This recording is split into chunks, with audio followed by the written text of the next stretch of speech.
જય શ્રી કૃષ્ણ, રાધે રાધે. વૈષ્ણવ, આજે છે ને આપણે બિસ્કિટ બનાવવાના છે. જો હવે આપ એમ કહેશો કે બિસ્કિટ, તો હા, આપણે જો હવે વર્ષા ઋતુ ચાલુ છે, વર્ષા ઋતુમાં તો વર્ષા ઋતુની સામગ્રી ઘણી બધી છે. પણ આજે જો આપને ખરેખર કહું તો મારે ઓર્ડર હતો, તો મેં કીધું આપ સાથે બી આ શેર કરી દઉં, જેથી આપને બી ઉપયોગી થાય. પહેલું તો આપણે લઈ લેવાનું છે મેંદો માપમાં 480 ગ્રામ લેવાના છે. જો જ્યારે બી આપણે બિસ્કિટ છે કે કૂકીઝ છે, બ્રેડ છે, પાવ છે, એવું બધું કંઈક કરતા હોય ને ત્યારે મેજરમેન્ટ છે ને બહુ ઇમ્પોર્ટન્ટ રાખે છે, બહુ જરૂરી હોય છે. કારણ કે અગર મેજરમેન્ટ બરાબર નહીં હોય તો એ વસ્તુ સારી નથી થતી. તો આ વજનમાં 480 ગ્રામ મેંદો છે. સાથે છે કોકો પાવડર. કોકો પાવડરમાં 2 ક્વોલિટી આવે છે, એક માઇલ્ડ અને એક સ્ટ્રોંગ. તો આપણે જે માઇલ્ડવાળું એટલે લાઇટવાળું આવે છે એ લેવાનું છે. અહીંયા લેવાનું છે 60 ગ્રામ કોકો પાવડર લઈ લીધું. એની સાથે હવે લેવાનું છે બેકિંગ પાવડર, બેકિંગ સોડા નહીં, બેકિંગ પાવડર. બેકિંગ પાવડર એક નાનકડી ચમચી, મસાલિયાની ચમચી હોય છે એ જ ચમચી, વધારે નહીં. અને સાથે લઈ લેવાનું છે મીઠું. અહીંયા લેવાનું છે એક નાનકડી ચમચી, જે મસાલાવાળી ચમચી હોય છે એ જ નાની ચમચી મીઠું લેવાનું છે. સાથે અહીંયા મેં લીધા છે ચોકો ચિપ્સ. હવે જો પ્રભુ, આ ચોકો ચિપ્સ બહારનું છે, ઘરનું નથી. પાવડર ફોર્મની જેટલી વસ્તુ હોય છે એ ચાલે છે, પણ આ ચોકો ચિપ્સ એટલે ચોકલેટ થઈ ગયું, તો આપને આ ના ચાલે, તો આપ એને સ્કીપ કરશો. આપ નહીં આમાં પધરાવશો તો બી ચાલશે. તો હવે આ જેટલા ડ્રાય ઇન્ગ્રીડિયન્ટ્સ હતા એક બાઉલમાં મિક્સ કર્યા. હવે વેટ જેટલા છે, લીલા એટલે જેટલા છે એ આપણે કરીએ. તો અહીંયા છે ને પીસેલી સાકર, એટલે આપણે ખાંડ હોય છે એને જ પીસી લેવાની છે. બહારની ખાંડ લેવાની જરૂરત નથી. તો અહીંયા એ માપમાં લઈ લેવાનું છે 240 ગ્રામ. હવે આપ લોકોને થશે કે અમે ગ્રામમાં કેમ અમને ખબર પડશે, ગ્રામમાં કેમ સમજાય? તો જો પ્રભુ, એક હું સાચે સાચું કહું, કાંઈ નહીં કરવાનું. દુકાનમાં જવાનું, એને સરખી રીતે એમ કહી દેવાનું કે ભાઈ આટલું ગ્રામ મને આ વસ્તુ આપી દો, એટલે આપને સરખું એ કહી દેશે. હવે આપને જો એ બી ન સમજાય તો આપને કહું તો કપનું માપ આપને જણાવું તો કપમાં શું કરશો, 1 કપ બી લખી દો. અત્યારે જો સાકર જે લીધી છે એ અહીંયા મેં લીધી છે પોણો કપ, બરાબર. પોણો કપ ખાંડ લઈ લેવાનું છે. ખાંડ એટલે પીસેલી સાકર. એની સાથે 240 ગ્રામ મેં લીધું છે બટર. બટર જો બહારનું છે, પણ આપ એની જગ્યા ઘી લઈ શકો છો. ઘી એટલે લિક્વિડવાળું ઉગળેલું ઘી નહીં, અહીંયા એકદમ જામેલું જે ઘી હોય ને એ જ ઘી અહીંયા લેવાનું છે, જેનાથી એનું ક્રીમવાળું ટેક્સચર આવે. એટલે એ બી એક ધ્યાનમાં રાખવાનું. તો ઘી અહીંયા કેટલું લેવાનું છે, જેટલી સાકર લીધી હોય એટલું જ અહીંયા ઘી લેવાનું. પોણો કપ સાકર લીધી તો પોણો જ કપ અહીંયા ઘી લઈ લેવાનું છે. ગ્રામમાં 240 ગ્રામ છે, બરાબર. તો હવે એને શું કરીએ, બટર અને ખાંડ. બટરનો વિડીયો મેં આપ સાથે શેર કર્યો છે, આપે બટર બનાવીને લઈ શકો છો, અથવા તો ઘી આપ લઈ શકો છો. સાથે એસેન્સ લીધું છે, વેનીલા એસેન્સ. આપને ન પધરાવવું હોય તો સ્કીપ કરી શકો છો. તો એની સાથે હવે એને સરખું મિક્સ કરવાનું છે, એટલે ફીણવાનું છે. જેવી રીતે આપણે નાન ખટાઈ બનાવીએ ને તો ફીણીએ છે, એવી રીતે જ એને ફીણવાનું છે.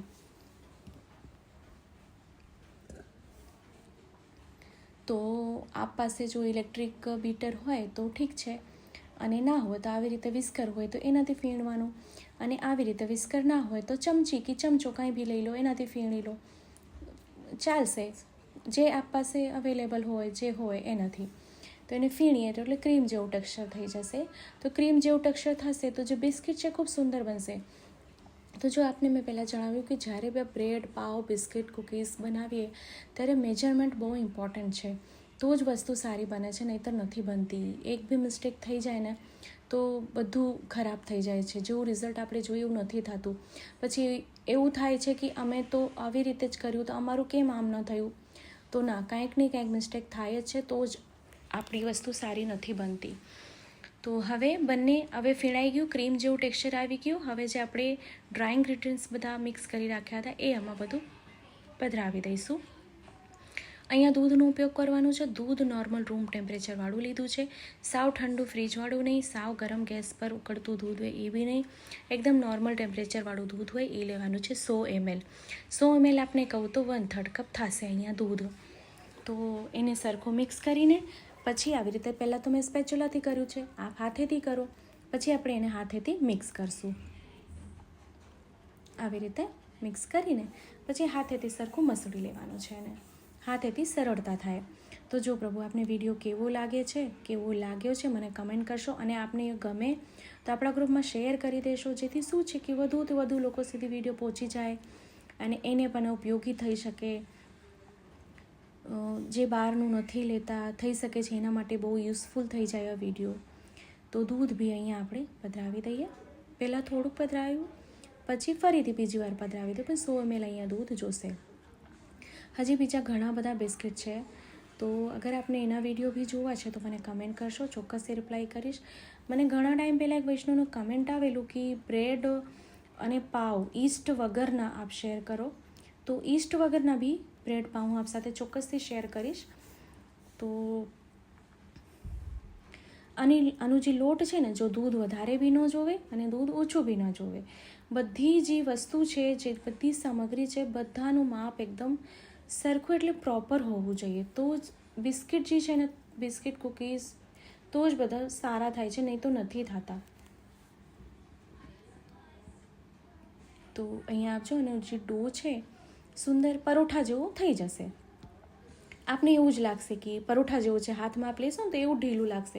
અત્યારે આપ જો એનું ટેક્સચર જો વિડીયો છે ને એટલે જ હું કટ નથી કરી રહી, લાંબો એટલે જાય છે, પણ જો શું છે કે હું જો કટ કરી દઈશ ને તો આપને સમજાવી નહીં શકું. મારે જે આપને સમજાવવું છે, મારે આપને જે દેખાડવું છે, કારણ કે જો ઘણા છે મારા વાલા એવા કે જે પહેલી વાર જોવે છે અને એને ગમે છે, પણ કંઈક એવું થઈ જાય છે, છૂટી જાય છે, તો એનાથી બી એ રહી જાય છે. તો છૂટું ન જોઈએ કાંઈક, એટલે હું વિડીયોને કટ નહીં કરીશ. તો આપ એનું ટેક્સચર જો, પછી નીચે પાટલો લીધો, જો આ અહીંયા ચોંટી નથી રહ્યું, એ છતાં બી જો આપને એમને ન ફાવે ડાયરેક્ટ, તો પ્લાસ્ટિકની થેલી લઈ લો, ઉપર અને નીચે પ્લાસ્ટિકની થેલી રાખો, વચ્ચે ડો રાખો અને વેણું લઈને વેલણથી એને વણી લો. અને બિસ્કિટની સાઇઝ જે હોય છે, આછી બી નહીં અને જાડી બી નહીં, એકદમ મીડિયમ હોય છે બિસ્કિટની સાઇઝ, તો જ એકદમ ક્રન્ચી થાય છે બિસ્કિટ. તો આજે આપણે ગેસ પર અને ઓવનમાં બંને રીતે કરશું. તો બધા પાસે તો ઓવન ના હોય ને, ઓટીજી ના હોય ને, તો ગેસ પર શું કરવાનું, જે પાત્રમાં આપણે મૂકવા હોય, મોટું તપેલું હોય કે કુકર હોય કે કઢાઈ હોય, એ સાઇઝના વાસણ લઈ લેવાના કે જે એ વાસણની અંદર એ પાત્ર આપનું બેસે, એ વાસણ એ પ્લેટ આપ અંદર મૂકો તો સરખું ઢંકાઈ જાય, એવી રીતે. તો મેં અહીંયા તપેલું લીધું છે, તો તપેલામાં ઢોકળિયાની થાળી મારે મૂકવાની છે, હું આપને દેખાડું. તો કૂકી કટર છે, એનાથી આકાર આવશે. હવે આપ પાસે ન હોય તો કાંઈ વાંધો નહીં, સીધું ઢાંકણ હોય કોઈ બી ડબ્બીનું, ઢાંકણ લઈ લેવાનું, એનાથી આવી રીતે કાપા પાડી લેવાના. તો અહીંયા બધા કૂકીઝ કટ આવી રીતે કરી લેવાના છે. તો આ ઢોકળિયાની થાળી આપને દેખાડું, એમાં મેં નીચે બટર પેપર લગાડ્યું છે, તો જેથી શું છે કે ચોંટે નહીં નીચે, બીજું કાંઈ નહીં. તો બટર પેપર નીચે લગાડીને આવી રીતે થોડી દૂરી પર આપણે થોડું દૂર રાખીને મૂકી દઈએ આવી રીતે. અને બીજી ટ્રેમાં જે ઓટીજીમાં મૂકવાનું છે, બીજું બધું એ ઓટીજીમાં મૂકી દઈશું, એ ટ્રેમાં મૂકી દઈએ આપણે. તો જો આ આપણે જે ગેસ પર મૂકવાનું છે એ છે, તપેલાને પહેલાં ગરમ કરવા મૂકી દેવાનું, ઓટીજીને બી પહેલાં 10 મિનિટ ગરમ કરવાનું, પછી 160 ડિગ્રી પર બંને રોડ ઓન રાખવાના છે અને એને 25 મિનિટ માટે બેક કરવાનું છે. 160 ડિગ્રી. તપેલાને પહેલાં 5 મિનિટ ગરમ કરવાનું છે, નીચે સ્ટેન્ડ રાખવાનું છે, મીઠું કે જલ કાંઈ નહીં પધરાવવાનું, થાળી મૂકીને ઉપરથી ઢાંકણ ઢાંકી દેવાનું છે. એને બેક થતાં 20 મિનિટ થશે. ગેસની આંચ એકદમ ધીમી રાખવાની, ધ્યાન રાખવાનું, હાઈ નહીં. તો આ ઓટીજી આપજો. આ 20 મિનિટ અહીંયા થઈ ગયા છે, આપણે જોઈ શકો છો. એ ટાઈમર આપણે લગાડી દઈએ, એની મેળે બંધ થઈ જશે.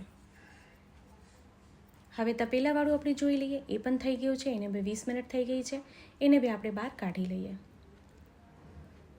તો આપણે જો તો ઠંડા થઈ ગયા છે, ઠંડુ થઈ જાય એટલે હું આપણે એનું ટેક્સચર દેખાડી દઉં.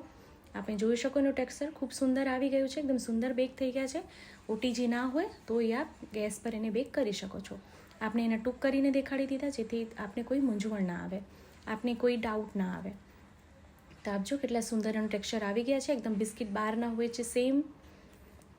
તો આપ એ ચોક્કસથી બનાવજો અને કમેન્ટ કરીને જણાવશો કે વિડીયો આપને કેવો લાગ્યો છે.